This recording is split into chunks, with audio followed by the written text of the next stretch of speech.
Dear students, today in this class we will discuss another type of distance relay, that is called the reactance relay.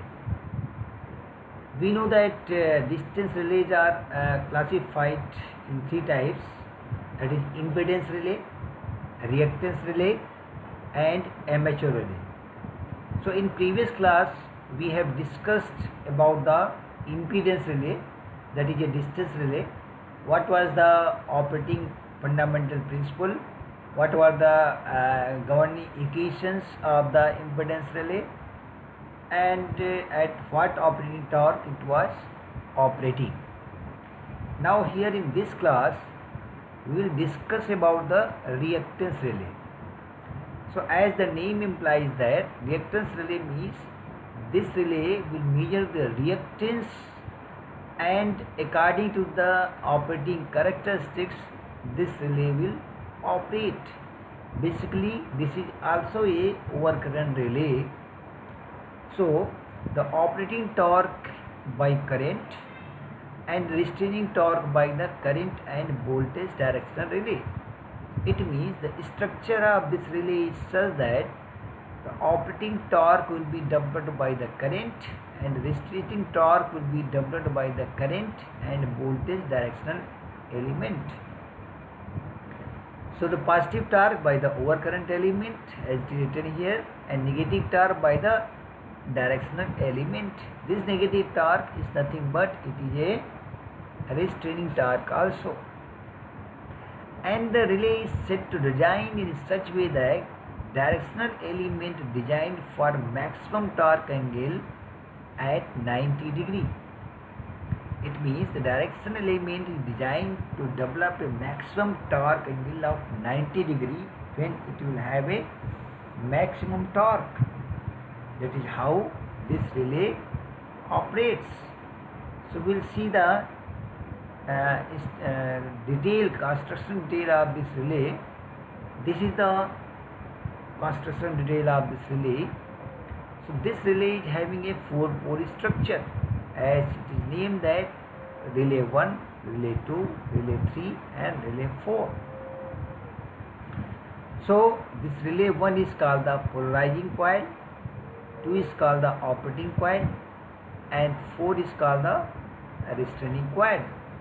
This polarizing coil is connected to this coil number 3 also, where we supply the current I and the voltage V is supplied to this restraining coil.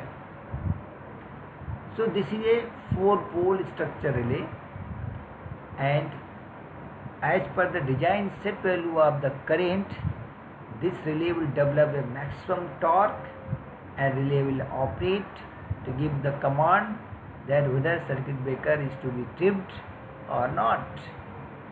So in this case the operating torque will be developed by the interaction of fluxes between 3 coils, that is the coil 1, coil 2 and coil 3.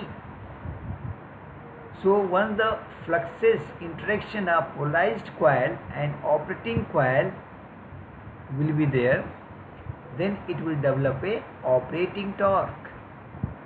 However, if the polarizing coil and the restraining coil flux interaction will be there, then this will develop a restraining torque. As we know that relay will operate only when operating torque is greater than the restraining torque, because the purpose of restraining torque is to oppose the relay operation. It will act against the operating torque. So this is the overall structure of the reactance relay. These are the R and C parameters which are designed to vary the torque or setting of this polarizing or operating coils. So we must remember that there is a directional element which works on the principle of this voltage element and these current elements. So this directional element will have a maximum torque angle when the phase difference is 90 degree. That already we have discussed in the previous slide. So this was the overall structure of the reactance relay, that it has a 4-pole winding. One is having a polarizing coil, another is having called the operating coil, and third one is called the restraining coil. So operating coil will be developed by the relays 1, 2 and 3, that is polarizing coil, operating coil, and the restraining torque will be developed by the relay 1, 4 and 3, that is the polarizing coil and restraining coil. So relay will operate only when the operating coil operating torque is greater than the restraining torque. That is how the relay construction and its fundamental operation, how it will operate. So let us see. Since we know that the reactance relay measures the reactance of the line at the relay location, the operating torque is by current and restraining torque is by current voltage directional element. Already I have told you, the directional element is arranged to develop a maximum negative torque when the current lags its voltage by 90 degree. If the spring control effect is K3, here also we will take the spring effect by constant K3. So the net torque T is given for this relay is, that is T equals to K1I square minus K2 Vi sin phi minus K3, where sin phi is cos 90 minus phi. So why we have taken two elements? Because I is dependent upon the operating torque, so it is proportional to I square, that's why it is in a K1I square, and this is the directional element which will operate with the flux interaction of both current and voltage. That's why it is written here as K2 Vi sin phi, and K3 is the spring torque effect which has been added in this torque equation. But in case of, as you will know that as the value of K3 is very small, if suppose we have K3 value which is very small, then we can neglect it. So we can write this T equals to K1I square minus K2 Vi sin phi.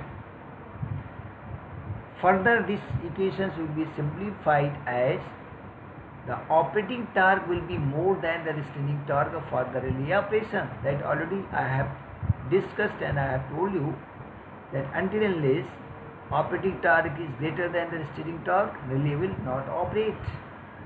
So in other words, the restraining torque should be less than the operating torque, that is vice versa.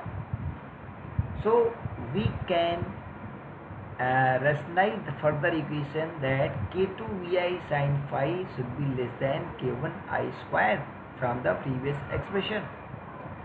Or we can write here that K2 V sin phi should be less than K1I.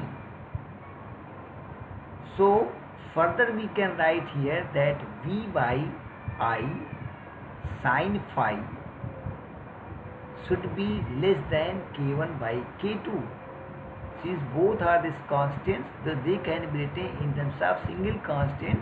So we can write here V by I sin phi should be less than some constant K, that is E constant.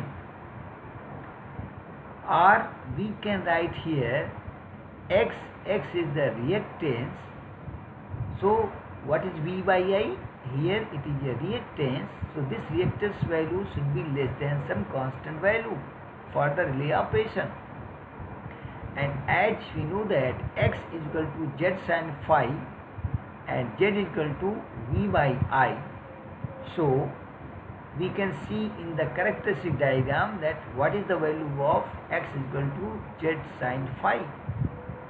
But overall operation of the relay depends upon that if the reactance value measured by this relay is having a less than some constant value, then this relay will operate. Otherwise, if the value of x is beyond this constant value, relay will not operate. So the reactance relay will operate when the measured value of reactance is less than the predetermined or designed value of K. That is how the reactance relay will operate. So let us say this is the operating characteristic of the reactance relay, that we have a X reactance in vertical axis and resistance in the horizontal axis, and this line shows which is a parallel to the resistance line.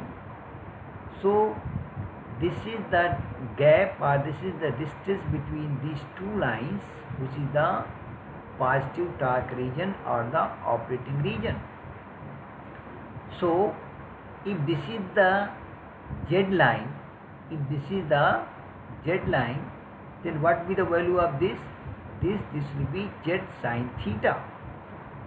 This will be Z sin theta, and Z sin theta is nothing but it is x, that is equal to some constant k1 by k2 or some constant k, that already we have discussed in previous slides. So this is the operating characteristics. So what this characteristic diagram says, that if the torque is within this line, that is within this operating characteristic line, then this relay will operate, and if the torque is beyond this line, that is called the negative torque region, so relay will not operate. So for the operation of this relay, the reactance X, this is the reactance X measured by this relay, should lie between these two lines. It should not be more than this. If it is more than this, then that will become a negative torque region and relay will not operate. But if it is lying within these lines, then this relay will operate. So that is how we have understand the operating characteristics of this relay. So this is the overall about the reactance relay. This is also a distance relay. So this is the second type of distance relay. Now next this type of distance relay that we will study in next class.